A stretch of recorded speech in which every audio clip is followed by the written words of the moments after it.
بسم الله الرحمن الرحيم. السلام عليكم ورحمة الله وبركاته.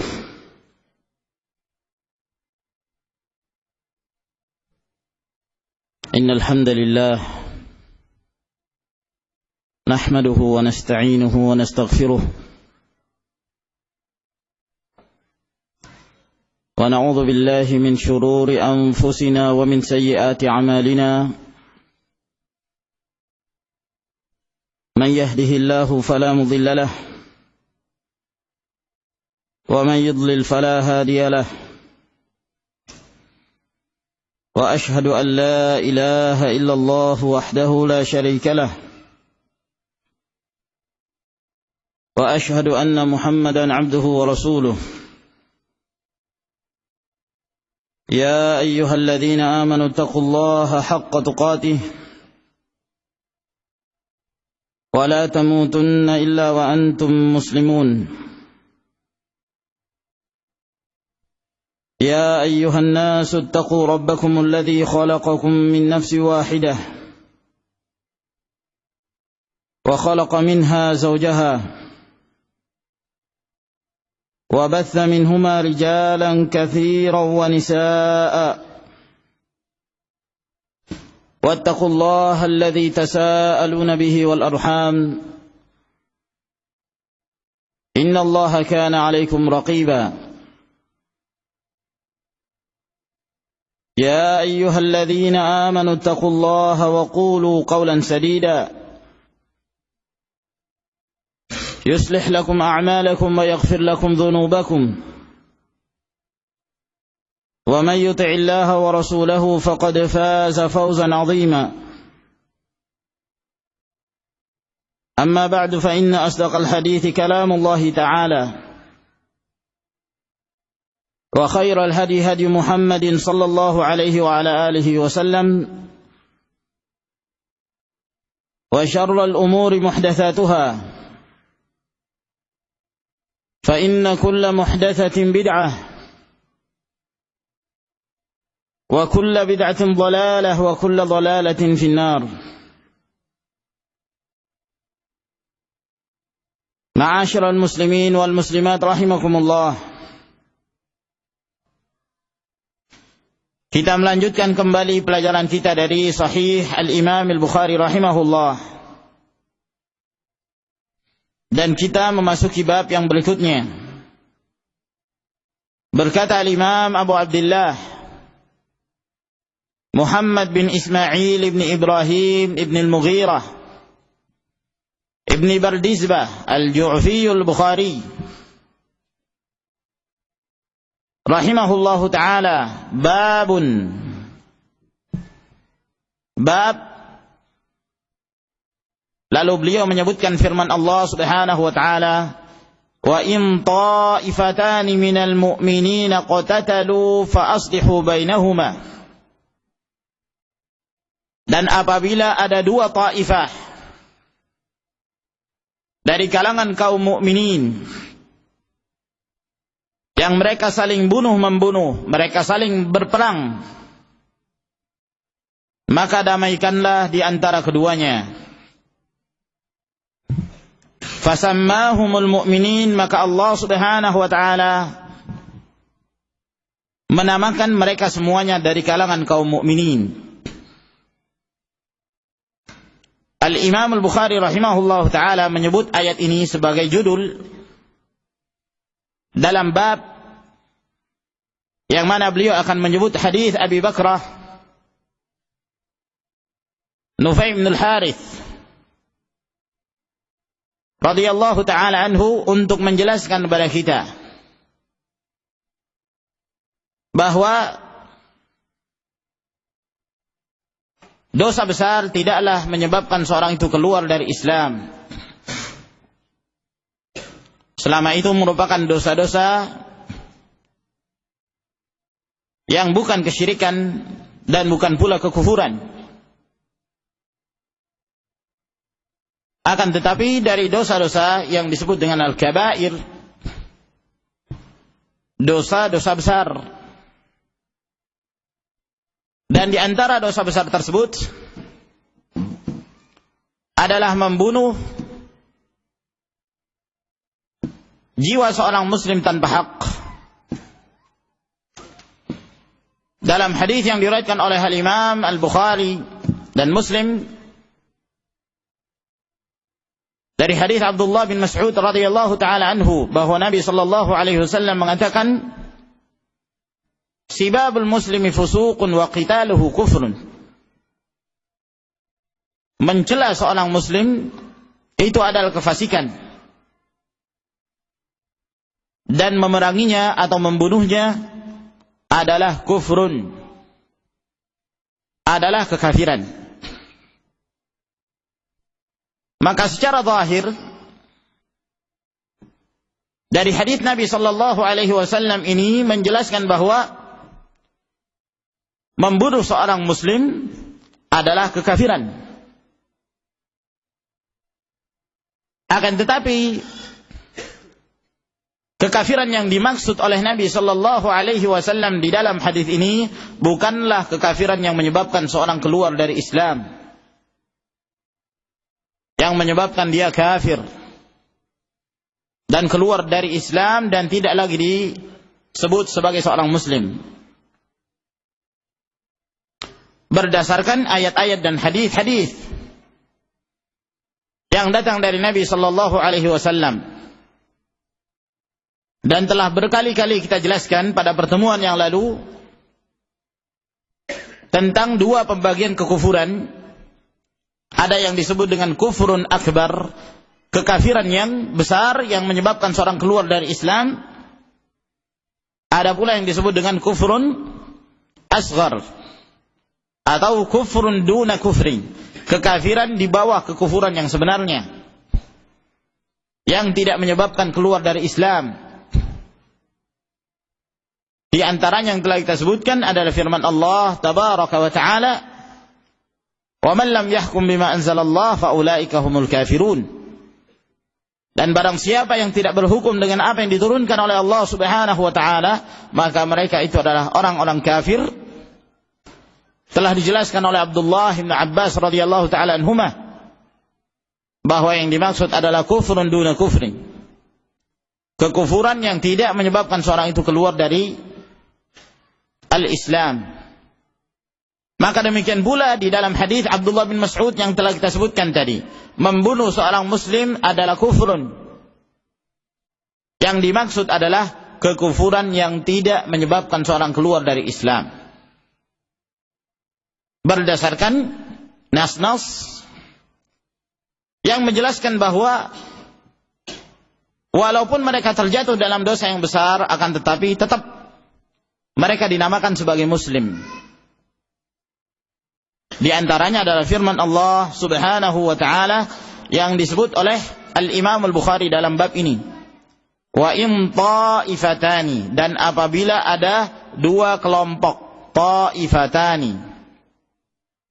Kata-kata ta'ifah di dalam bahasa Arab sebagaimana yang dijelaskan oleh mayoritas jumhur dari kalangan para ulama, bahwa satu orang pun itu disebut ta'ifah. Sehingga kalau ada dua orang yang berkelahi, hanya berdua saja, ya juga termasuk dalam ayat ini, wa in ta'ifatani, atau dua orang, atau tiga orang, atau seterusnya. Satu orang sudah disebut ta'ifah. Dan apabila ada dua kelompok, ada dua ta'ifah, minal mu'minin, dari kalangan kaum mukminin, yakni kaum muslimin, iqtatalu, mereka saling membunuh, maka damaikanlah di antara keduanya, yakni kedua ta'ifah, kedua kelompok tersebut. Maka di dalam hadis ini, di dalam ayat Allah Subhanahu wa taala ini, Allah menjelaskan bahwa kedua ta'ifah ini, dua kelompok ini, minal mu'minin, mereka itu dari kalangan kaum muslimin, dari kalangan kaum mukminin. Maka Allah menamakan mereka mukmin. Kalaulah membunuh seorang muslim itu kafir, maka tentunya Allah Subhanahu wa taala tidak menyebut mereka itu mukmin. tentunya akan disebut minal kafirin, atau minal musyrikin, atau minal kuffar, dan yang semisalnya. Namun Allah mensifatkan mereka dengan sifat al-iman, menunjukkan bahwa mereka tidak keluar dari Islam. Oleh karena itu, apabila ada seorang membunuh seorang muslim yang lain tanpa hak, maka hukumnya adalah qisas dan bukan hukum had terhadap seorang yang murtad. Namun hukumnya adalah qisas. Nah, ini ma'asyiral ikhwah rahimakumullah. Dan dikuatkan lagi dengan hadis yang diriwayatkan oleh Al-Imam Al-Bukhari rahimahullah dari hadis Abu Bakrah radhiyallahu taala anhu, ketika Rasulullah sallallahu alaihi wasallam memberikan pujian kepada cucunya, kepada Al-Hasan bin Ali bin Abi Thalib radhiyallahu anhuma, sambil beliau mengisyaratkan kepada cucunya Al-Hasan, lalu beliau mengatakan, inna bani hadha sayyid, sesungguhnya cucuku ini adalah seorang pemimpin.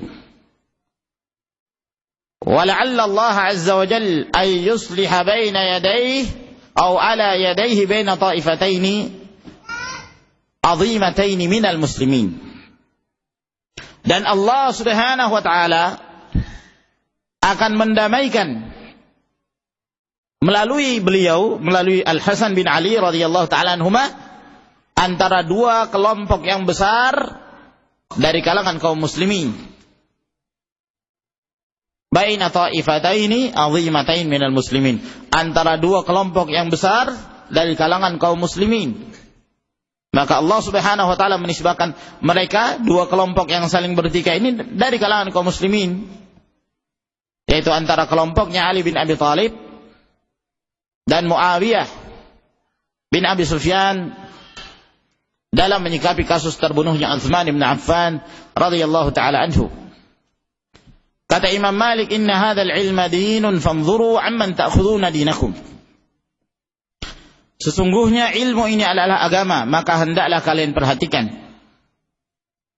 dari mana kalian mengambil agama kalian. Sebab ilmu ini ada ahlinya.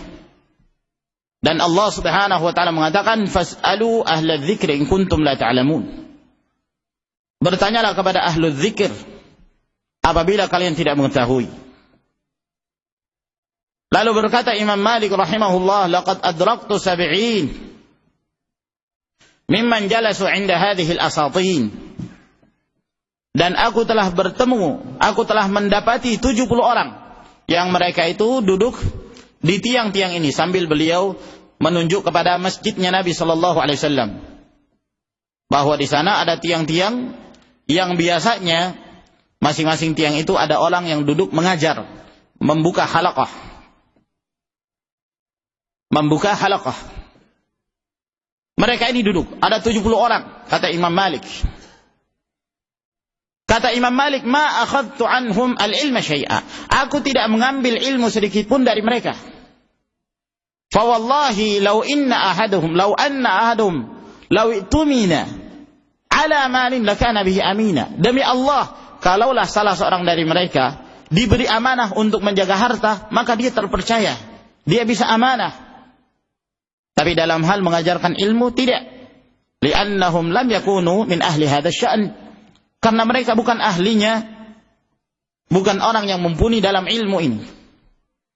Kemudian setelah itu datang Muhammad bin Muslim bin Ubaidillah ibn Abdullah bin Shihab Abu Bakar Az-Zuhri, lalu mengisi pelajaran di Masjid Nabawi. Maka beramai-ramailah orang mendatangi beliau karena mereka mengetahui keilmuan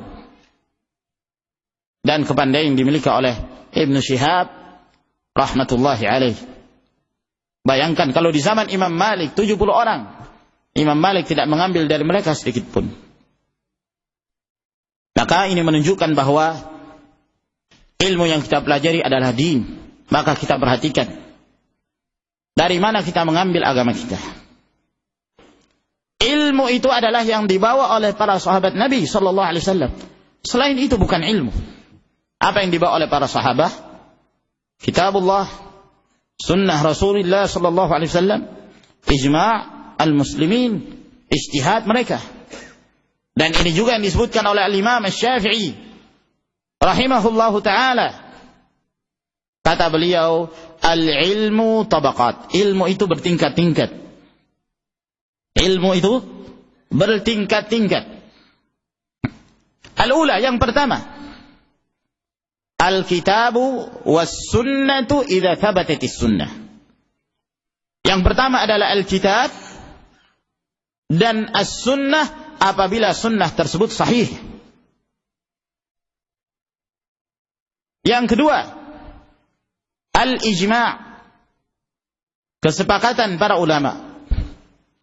Yang ketiga, qaulus sahabah idza lam yujad mukhalif, perkataan sahabat apabila tidak diketahui ada yang menyelisihi. Apabila ada sahabat yang mengucapkan sesuatu atau melakukan sesuatu, tidak ada yang menyelisihi dari kalangan sahabat yang lain, maka ucapan dan perbuatan sahabat tersebut adalah hujjah. Yang keempat, ikhtilafus sahabah, perselisihan yang terjadi di kalangan para sahabat. Kalau ada dua pendapat perselisihan di kalangan para sahabat, jangan kita membuat perselisihan yang ketiga. Kalau ada tiga pendapat dari kalangan sahabat, jangan kita membuat perselisihan yang keempat. Jangan membuat pendapat yang baru. Sebab kalau mereka berselisih dua pendapat, itu tidak akan keluar dari dua pendapat ini kebenaran.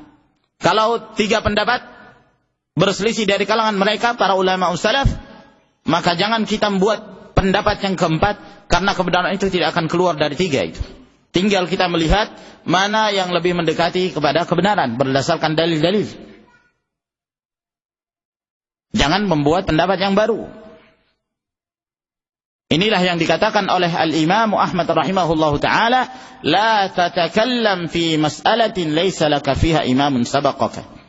Jangan engkau berbicara dalam satu masalah yang tidak ada imam dari imam kaum muslim yang mendahului kamu dalam menyebutkan permasalahan tersebut.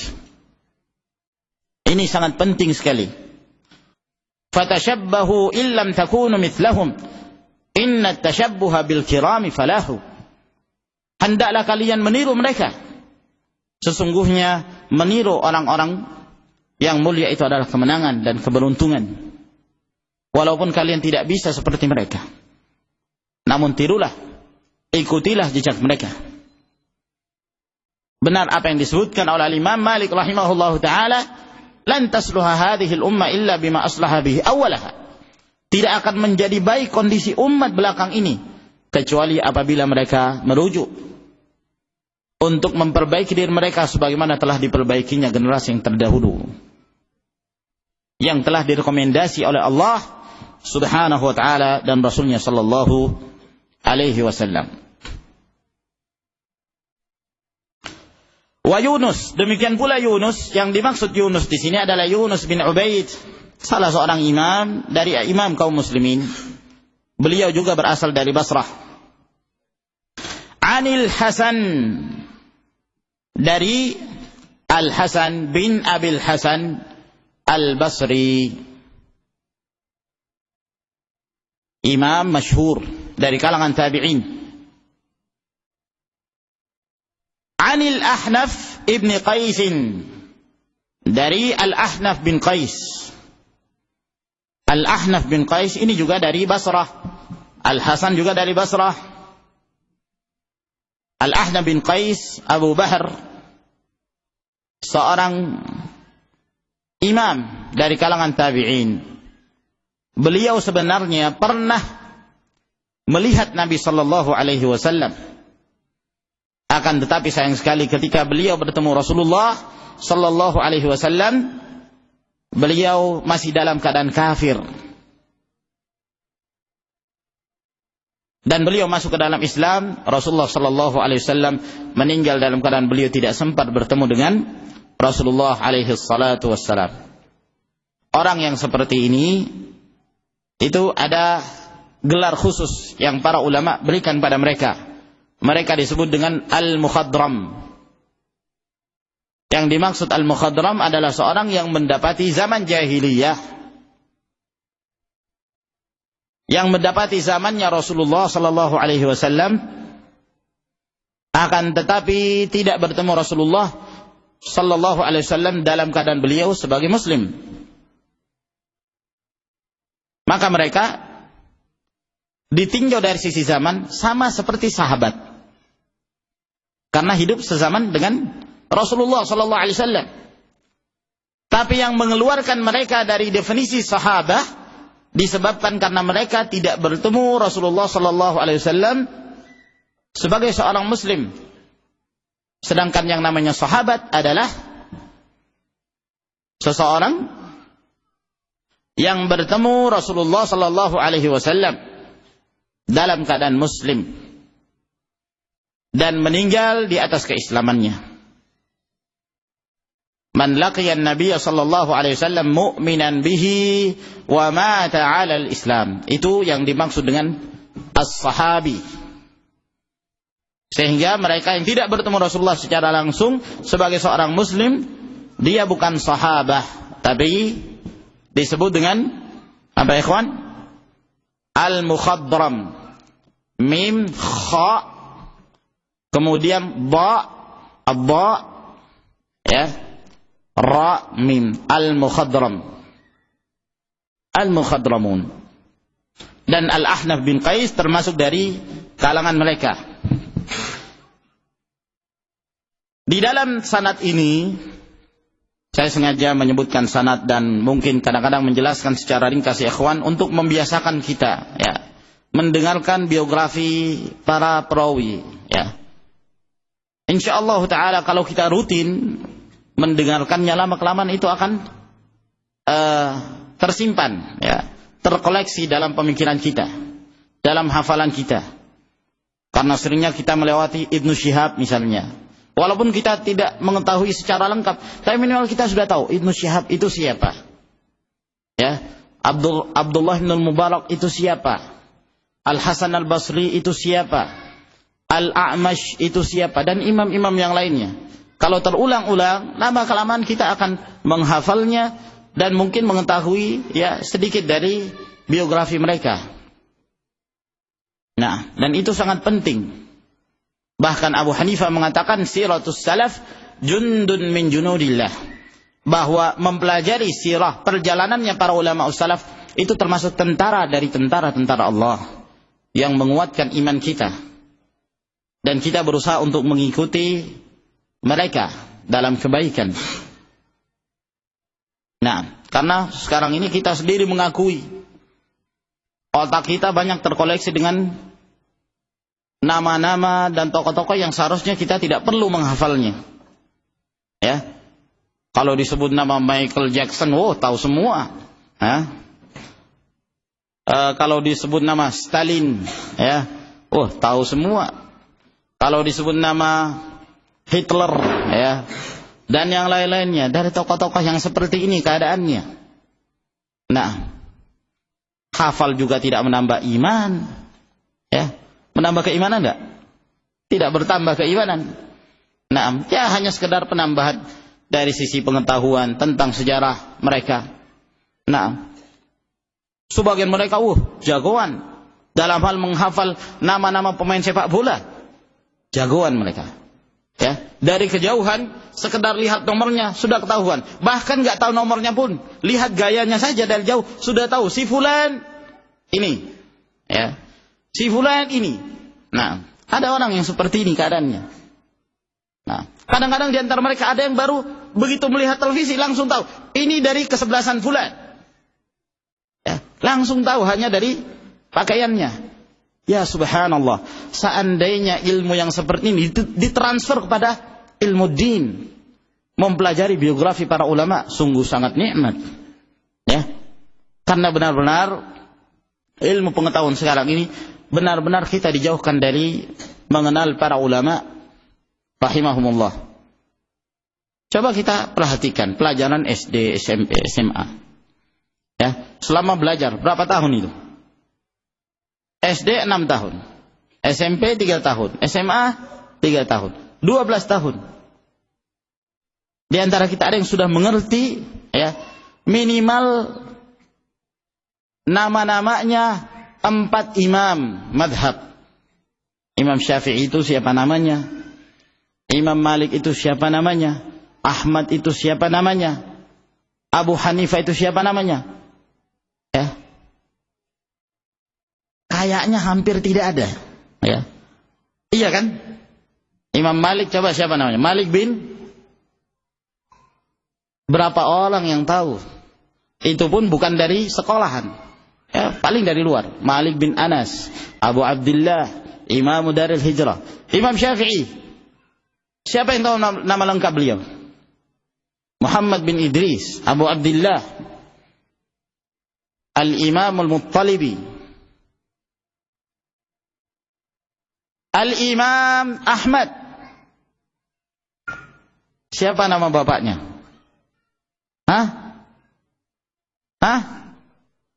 Ahmad bin Muhammad bin Hanbal. Sekarang orang mengatakan Ahmad bin Hanbal, disangka Hanbal itu nama orang tuanya, padahal bukan. Ahmad bin Muhammad bin Hanbal, cuman orang singkat dinisbahkan pada kakeknya. Abu Abdullah, Abu Hanifah. Ada yang tahu namanya? An-Nu'man bin Thabit. Berapa orang? Nah, ya. Tapi begitu disebut nama artis sekarang, mungkin ada yang tahu sampai nomor sepatunya. Nah, utamanya anak muda sekarang. Allahul musta'an. Ini musibah. Maka dari hadis ini, ma'asyiral ikhwah, dari sanad ini kita mendapatkan faidah. Yang pertama, dari para perawinya, seluruhnya orang-orang dari Basrah. Dari Basrah, dari mulai gurunya Imam Bukhari sampai kepada Al-Ahnaf bin Qais, seluruhnya orang-orang dari Basrah. Ini memberikan faedah kepada kita bahwa sesungguhnya Basrah itu yang sekarang ini dijajah oleh kafir Amerika, la'natullahi alaihim. Semoga Allah Subhanahu wa taala menghancurkan mereka. Nah, qatalahumullah, yang telah membinasakan kaum muslimin. Ya, dan menjajah kaum muslimin di mana-mana. Basrah itu adalah negerinya para ulama dahulu. Ya. Dahulu para ulama berbondong-bondong ke sana untuk menimba ilmu dari para ulama yang terkenal, para pembawa ilmu hadis. Ini Basrah. Tapi coba kita melihat sekarang kondisi kaum muslimin, kasihan. Nah, ada kaum muslimin tapi ya itulah. Ya, jauh dari Al-Quran dan As-Sunnah. Nah, percaya kepada benda-benda keramat. Dari kalangan mereka ada dari kalangan Syiah, dari kalangan Sufiyah, ya, yang tidak terikat dengan Kitabullah dan Sunnah Rasulnya Sallallahu Alaihi Wasallam. Nah, kalau kita melihat kondisi para ulama terdahulu, sungguh sangat menyedihkan kondisi sekarang negeri Basrah. Semoga Allah Subhanahu wa taala mengembalikan tokoh-tokoh dan menghidupkan sebagai pengganti-pengganti orang-orang terdahulu, di mana mereka menghidupkan ilmu, mengajarkan pada kaum muslimin sunnah Nabi sallallahu alaihi wasallam. Faedah yang kedua dari sanad ini adalah 3 perawi yang saling berurutan, yang mana mereka ini seluruhnya dari kalangan tabi'in. Yang pertama Al-Ahnaf bin Qais. Ini tabi'i. Yang dimaksud tabi'i adalah orang yang pernah bertemu dengan sahabat Nabi sallallahu alaihi wasallam, walaupun satu orang. Al-Ahnaf bin Qais dari kalangan tabi'i, mukhadram. Al-Hasan Al-Basri yang meriwayatkan dari Al-Ahnaf bin Qais juga dari kalangan tabi'in. Ayyub bin Abi Tamim As-Sakhtiyani yang meriwayatkan dari Al-Hasan Al-Basri juga dari kalangan tabi'in. Jadi ketiga orang berurutan, mereka semuanya dari kalangan tabi'in, saling mengambil riwayah. Yang juga di sini menunjukkan kepada kita bahwa para ulama mereka berlomba-lomba dalam mengambil faedah dari siapa saja. Walaupun yang satu level dengan mereka, sama-sama dari kalangan tabi'in. Tapi ketika mereka mengetahui dia punya ilmu, maka dia mengambil ilmunya. Dan inilah yang membuat mereka mulia. Para ulama salaf mengatakan la yanbulur rajul hatta ya'khudhal ilma amman huwa fawqahu wa amman huwa musawi wa amman huwa dunah. Tidak akan cerdik seseorang sampai dia mengambil ilmu dari orang yang lebih tinggi ilmunya, dari orang lebih rendah, dari orang yang setara dengan dia, selama dia dari kalangan orang yang pantas untuk diambil ilmunya, dari kalangan ahlus sunnah. Berkata Al-Ahnaf bin Qais rahimahullah, "Dhahabtu li ansura hadzal rajul." Aku pergi untuk menolong orang ini. Yang dimaksud orang ini adalah Ali bin Abi Thalib radhiyallahu taala anhu. Sebagaimana kita ketahui pada waktu itu terjadi fitnah setelah meninggalnya Utsman bin Affan radhiyallahu taala anhu. Kemudian Ali bin Abi Thalib radhiyallahu taala anhu yang diangkat menjadi khalifah, Amirul Mukminin setelah meninggalnya Utsman. Akan tetapi sebagian dari kalangan para sahabat menuntut agar kemudian ditangkap para pembunuh Utsman tersebut dan segera dilaksanakan eksekusi. Namun Ali bin Abi Thalib radhiyallahu taala an memiliki pandangan yang lain, sehingga terjadilah pertikaian. Dan meletuslah perang Jamal, yang pada waktu itu dipimpin oleh Aisyah radhiyallahu taala anha. Lalu kemudian setelah itu beliau kembali dan bertaubat kepada Allah Subhanahu wa taala atas perbuatannya, radhiyallahu taala anha. Nah, ketika terjadinya peperangan tersebut, Al-Ahnaf bin Qais mendengar itu. Maka dia pun ingin berangkat untuk menolong dan masuk ke dalam barisan Ali bin Abi Thalib radhiyallahu taala, karena beliau sebagai khalifah.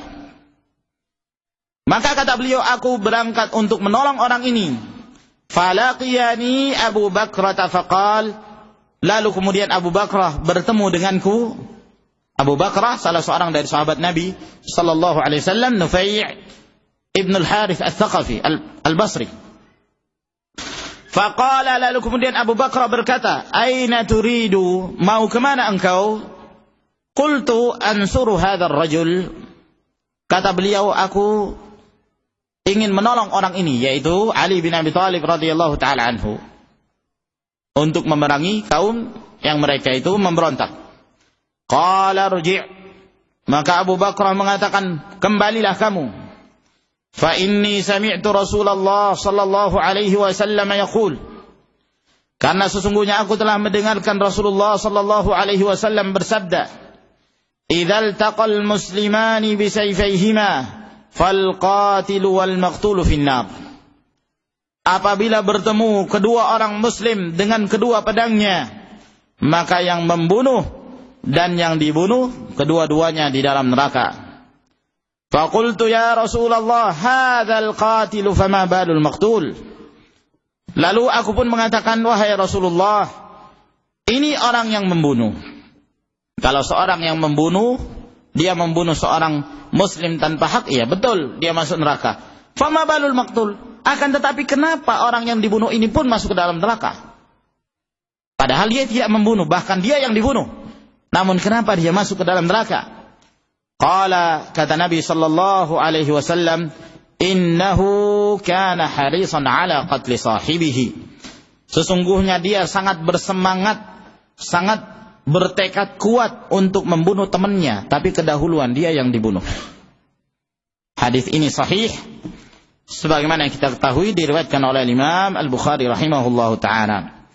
Maka di dalam hadis ini dan di dalam kisah ini, pertemuan antara Abu Bakrah dan Al-Ahnaf bin Qais menjelaskan kepada kita tentang mauqif Abu Bakrah pada saat terjadinya fitnah, pertempuran di antara kaum muslimin, disebabkan karena perbedaan ijtihad. Masing-masing dari mereka berijtihad. Dan dalam hal ini, ma'asyiral ikhwah rahimakumullah, ada satu hal yang menjadi prinsip Ahlus Sunnah yang harus menjadi pegangan kita sekalian dalam hal menyikapi pertikaian di antara para sahabat. Apakah itu perang Jamal, perang Siffin, dan yang semisalnya. Bahwa sikap kita adalah as-sukut, berdiam diri dan tidak merendahkan kedudukan para sahabat. Apakah itu dari pihaknya Ali bin Abi Thalib dan dari pihaknya Muawiyah. Hendaklah kita diam dan tidak merendahkan kedudukan para sahabat. Dan kita mengatakan bahwa mereka adalah orang-orang yang berijtihad. Di antara mereka ada yang benar ijtihadnya, dan itu Ali bin Abi Thalib radhiyallahu anhu, dan yang bersamanya, dan di antara mereka pula ada yang berijtihad namun keliru, seperti Muawiyah radhiyallahu taala anhu. Dan Nabi sallallahu alaihi wasallam mengatakan, "Idza hakama al-hakimu, idza ijtahada al-hakimu fa hakama fa asaba falahu ajran wa idza akhta falahu ajrun wahid." Apabila seorang hakim telah berijtihad, yang dimaksud hakim di sini adalah seorang alim, apabila dia telah berijtihad dengan ilmunya, lalu kemudian dia benar, maka dia mendapatkan 2 pahala, dan kalau dia keliru, maka dia tetap mendapatkan 1 pahala. Dan Muawiyah radhiyallahu ta'ala keliru dalam hal ini. Namun kita tidak merendahkan kedudukan mereka. Kita tidak menjelekkan salah seorang dari mereka, karena Rasulullah sallallahu alaihi wasallam melarang kita mencela seorang pun dari kalangan para sahabat. Dalam hadis yang diriwayatkan oleh Imam Muslim dari hadis Abi Hurairah, kata Nabi sallallahu alaihi wasallam, "La tasubbu ahadan min ashabi, fa wallah law anfaqa ahadukum mithla Uhudin dhahaban ma balagha mudda ahadihim wala nasifahu." Jangan kalian mencerca seorang pun dari kalangan para sahabatku. Demi Allah, kalaulah salah seorang dari kalian berinfak sebesar gunung Uhud emas, itu tidak akan bisa menyamai infaknya mereka ketika mereka berinfak 1 mud, dan tidak pula setengahnya. Ya, mereka berinfak gandum 1/2 mud, kalian berinfak sebesar gunung Uhud emas, tidak akan menyamai keimanannya para sahabat. Jangan kalian mencela seorang pun dari mereka. Maka kita mengatakan mereka bersalah, semoga Allah Subhanahu wa taala mengampuni mereka. Dan kita tidak terjerumus ke dalam perbuatan sebagian ahlul bid'ah. Nah, sebagaimana yang telah kita sebutkan.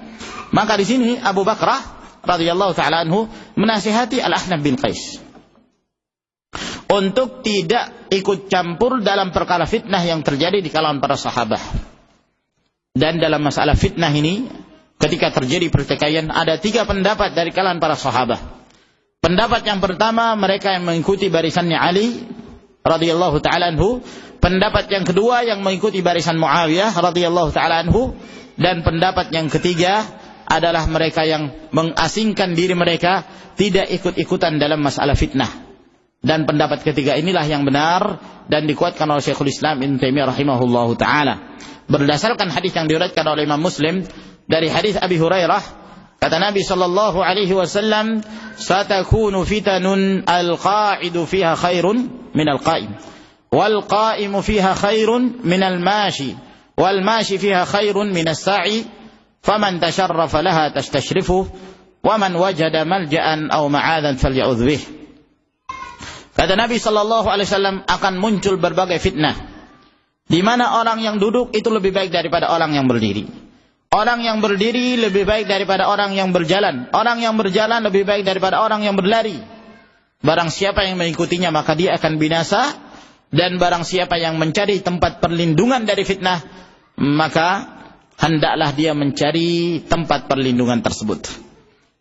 Ya, berarti semakin jauh dari fitnah itu semakin baik. Duduk itu lebih baik daripada berdiri. Kalau berdiri berarti dia melongok, berusaha untuk menoleh kepada fitnah itu. Duduk berarti dia tidak ikut-ikutan. Sehingga banyak dari kalangan para sahabat tidak ingin ikut campur. Di antaranya Salamah bin Al-Aqwa, Abu Bakrah, dan yang lainnya dari para sahabat ridwanullahi alaihim ajma'in. Akan tapi sebagaimana kita sebutkan, mereka adalah orang-orang yang berijtihad.